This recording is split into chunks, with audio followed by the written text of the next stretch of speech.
Hello friends, learn astrology with Anil Kaushal में आपका स्वागत है। सिलसिलेवार ज्योतिष सीखने की इस श्रृंखला में हम बात कर रहे थे चंद्रमा के बारे में। चंद्रमा के बारे में आपने बहुत कुछ जाना, जिसे हम इंग्लिश में प्लेनेट मून बोलते हैं। आज हम कुछ रोचक बातें जानेंगे, वो बातें जो आपको पता होनी चाहिए। आशा करता हूँ आपका आज का ये सफर आपका बहुत ही अच्छा जाएगा। सबसे पहला जो फैक्ट है चंद्रमा के बारे में, उसके बारे में आपको बताता हूँ कि चंद्रमा और सूर्य का जो अंतर होता है, आपस में दूरी होती है, उसके साथ बहुत कुछ निर्भर करता है कि चंद्रमा आपकी हॉरोस्कोप में कैसा है। अभी बात करते हैं कि सपोज करो सूर्य को यहाँ रखते हैं आपके लगन भाव में। ये जरूरी नहीं किसी भी भाव में हो सूर्य, जरूरी नहीं कि लगन भाव में। ये तो मैंने आपको समझाने के लिए रख दिया। इसका मान बोलते हैं एरीज में 10 डिग्री का लिख दे, 10 डिग्री। अब रूल क्या है, सूर्य से 72 के अंदर होने पर, सूर्य से 72 डिग्री के अंदर होने पर चंद्रमा अशुभ होता है। लेकिन यदि सूर्य निर्बली है यानी कि उसका बल कम है, तो अशुभता दूर हो जाती है। निर्बली सूर्य के निकट होने पर चंद्रमा अपनी कांति नहीं खोता। कांति का मतलब अपनी चमक नहीं खोता। अब 72 डिग्री, ये 10 डिग्री पे है, 20 डिग्री तो इसके ले लिए हमने, 30 डिग्री इसके हो गए, ये हो गया 50, तो 22 डिग्री इसके हो गए। 22 डिग्री ये पहला घर, दूसरा घर और ये तीसरा। राशि कोई भी पड़ी हो उससे हमें कोई लेना देना नहीं है। इसी तरह 72 डिग्री दूर है, अंतर होना। यदि आगे को अंतर है तो पीछे को भी अंतर है। अब पीछे को चलते हैं, 10 डिग्री तो ये हो गए, 30 डिग्री ये हो गए और 30 डिग्री 40 हो गए, 30 डिग्री ये हो गए, 2 डिग्री इसके ले लिए। 2 डिग्री यदि हम इसको बोले, 2 डिग्री इसके ले लिए। ये 30 डिग्री का होता है 0 से लेके या 28 डिग्री तक। तो यहाँ से 28 प्लस 30, तो यहाँ से 2 डिग्री इसके हो गए, 30 डिग्री ये हो गए और 30 डिग्री ये हो गए, 10 डिग्री इसके हो गए। इधर को भी 72 डिग्री। एक और तरीके से भी आपको समझा सकता हूँ कि यहाँ पे सूर्य रख लिया, इसको ब्लैक कलर में लेता हूँ, आपको जस्ट क्लियर करने के लिए बोलता हूँ। सूर्य को इस घर के सेंटर में रख लिया 15 डिग्री पे, तो 15 डिग्री इधर, 15 डिग्री इधर, सेंटर हो गया। चंद्रमा का डिस्टेंस 72 डिग्री चाहिए, तो 30 डिग्री का ये डिस्टेंस हो गया, 30 डिग्री का ये डिस्टेंस हो गया, ये हो गया 15 प्लस 30 45 और 72 हमने पूरा करना है। 7 यहाँ आ गया और 2 यहाँ, ये बन गया 72। तो अब यहाँ से 72 कैसे होगा, सन तो यहाँ पड़ा है, इसका मतलब यहाँ पे चंद्रमा 3 डिग्री से परे होगा और यहाँ से चंद्रमा 27 डिग्री। ये 15 30 27 हो गया, ये 15 30 27, क्योंकि एक घर 30 डिग्री का होता है, 3 डिग्री से 30 डिग्री तक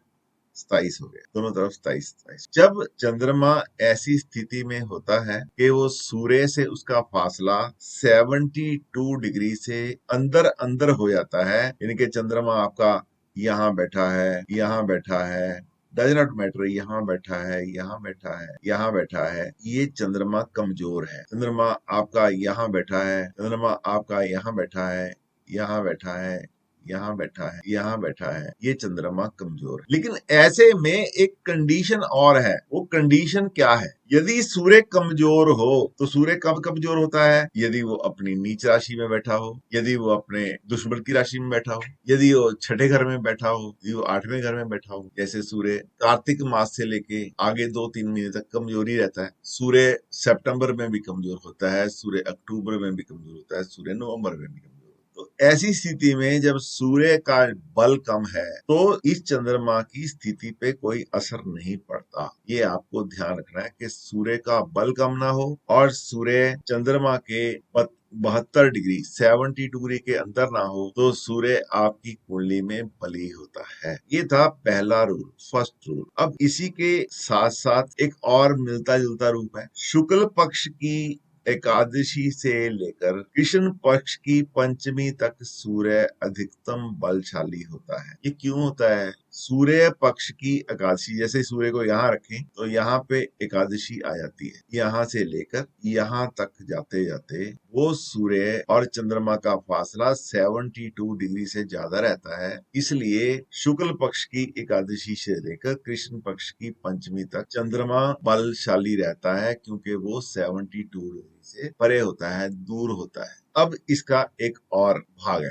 रूल नंबर 3 है, चंद्रमा से त्रिकोण में बैठा सूर्य आंखों का दोष देता है। अब एक त्रिकोण तो ये है 1 5, और अब सपोज करो चंद्रमा यहाँ बैठा है और बुध जो है और शुक्र जो है यहाँ बैठ गया या यहाँ बैठ, तो यहाँ से भी चंद्रमा से शुक्र जो है वो 9वें स्थान पे है, त्रिकोण में है। यहाँ से भी चंद्रमा से शुक्र त्रिकोण में पड़ता है। जब भी कभी चंद्रमा से शुक्र त्रिकोण में होगा तो उस जातक को आंखों का रोग जरूर होगा। इसके साथ एक कंडीशन है, शर्त है कि इन दोनों में से कोई प्लेनेट दूषित जरूर होना चाहिए, अफ्लिक्टेड जरूर होना चाहिए, चाहे वो किसी बुरे प्लेनेट के नक्षत्र में होने से हो जाए, चाहे वो किसी एक प्लेनेट के किसी बुरे घर 6 8 12 में बैठने से हो जाए, चाहे वो किसी एक प्लेनेट के जो रोग स्थान है 6ठा घर उसमें बैठने से हो जाए, चाहे वो मार्का स्थान या बाधका स्थान में बैठने से दूषित हो जाए। दूषित हो जाना चाहिए, केवल दूषित हो। आप एस्ट्रोलॉजी में आप समझते हैं कि कोई प्लेनेट कब दूषित होता है, जब उस पे किसी बुरे ग्रह का प्रभाव होता है, चाहे वो उसके साथ बैठ जाए, जैसे शुक्र के साथ राहु बैठ गए,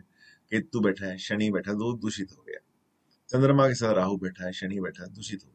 6ठे घर का स्वामी चंद्रमा के साथ आगे बैठ गया तो दूषित हो गया, शुक्र के साथ आगे बैठ गया तो भी दूषित हो गया। 8वें घर का स्वामी त्रिक भाग 6 8 12 इनके स्वामी जब साथ में आके बैठ जाते हैं वो भी उस प्लेनेट को दूषित कर देते हैं। अब इसकी और कंडीशन बताता हूँ आपको। सपोज करो एक ट्राइन ये है, एक ट्राइन ये पड़ती है, ये दूसरा घर, 6ठा घर और 10वां, ये भी अपने आप में एक ट्राइन है। ये ट्राइन ऐसे बनती है। यदि चंद्रमा यहाँ बैठ गया, शुक्र यहाँ बैठ गया तो भी यहाँ बैठ गया, शुक्र यहाँ बैठ गया तो भी यहाँ बैठ गया। अब जब यहाँ बैठेगा, यहाँ तो समझ आती है शुक्र यहाँ पे बैठा है, 6ठे घर में बैठा है, चंद्रमा को 5वीं दृष्टि से देख रहा है। 5 चंद्रमा और 5 इसका शुक्र का 9 5 का रिश्ता है, और यहाँ पे शुक्र एक बीमारी के घर में बैठा है, रोग स्थान पे बैठा है, 6ठा घर रोग स्थान होता है। शुक्र की बीमारी कौन सी होती है? या तो शुक्र आंखों की बीमारी तब देता है जब उसका पीछे वाला पर्दा खराब हो जाता है। पर्दा कैसे खराब होता है? शुगर होती है। इसका मतलब इस जातक को शुगर की बीमारी से आंखों में नुक्स आ जाएगा। यदि यहाँ बैठा है तो भी यहाँ शनि का घर है, कालपुरुष की कुंडली में शुक्र के साथ मिलता है, किसी ना किसी बीमारी से ग्रसित कर देगा। शुक्र जो 2 नंबर खाने में बैठा है वो भी शुक्र का घर है। यदि चंद्रमा यहाँ बैठा है और शुक्र यहाँ बैठा है फिर भी सेम चीज है। चंद्रमा यहाँ बैठा है, शुक्र यहाँ बैठा है तो भी सेम कंडीशन है। अब तीसरी ट्राइन भी आती है, क्योंकि एक हॉरोस्कोप में 4 ट्राइन्स होती हैं। थर्ड ट्राइन आपको समझाने के लिए मैं किसी और कलर का सहारा लेता हूँ, वायलेट कलर लेते हैं। ये तीसरा घर है, ये तीसरा घर है, ये तीसरा घर है। इसकी जो ट्राइन है ये 7वें घर में पड़ती है, और ये ट्राइन का दूसरा जो सिरा है वो 11वें घर में जाके निकलता है। ये एक ट्राइन बन जाती है। अब ऐसे में मून यहाँ बैठा है, शुक्र यहाँ बैठा है, या यहाँ बैठा है, या मून यहाँ बैठा है, शुक्र यहाँ बैठा है, ये ट्राइन में हो जाता है। ठीक इसी तरह यदि हम एक रंग और ले लेते हैं तो मैं आपको बताता हूँ कि ये भी एक ट्राइन बनती है जो 4थे घर से जुड़ी हुई है, 8वें घर से जुड़ी हुई है और 12वें घर से जुड़ी हुई है। ये भी एक ट्राइन है। यहाँ पर भी यदि चंद्र और शुक्र का मेल होता है, यहाँ चंद्रमा बिठा दो, यहाँ शुक्र बिठा दो, यहाँ शुक्र बिठा दो, जब ऐसे भी मुलाकात होती है आपस में, एक रिलेशनशिप बनती है ट्राइन की, तो भी आंखों का रोग जो है वो व्यक्ति को जरूर हो जाता है। अब ये इस बात पे निर्भर करता है कि ये शुक्र या चंद्रमा से कोई घर पीड़ित हो। जैसे चंद्रमा के साथ ये मून है, इसके साथ 6th लॉर्ड बैठ जाए, 8th लॉर्ड बैठ जाए, 12th लॉर्ड बैठ जाए, चंद्रमा के साथ मेलेफिक प्लैनेट राहु, शनि या केतु बैठ जाए, यही कॉम्बिनेशन शुक्र के साथ हो जाए, या यही कॉम्बिनेशन शुक्र के साथ यहाँ हो जाए, इसके साथ 6th लॉर्ड बैठ जाए, 8th लॉर्ड बैठ जाए या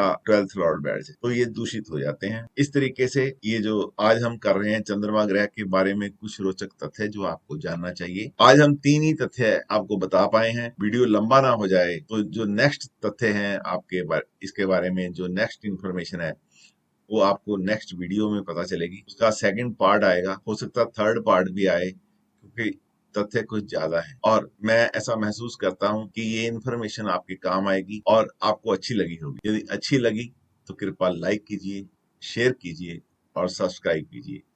थैंक यू वेरी मच।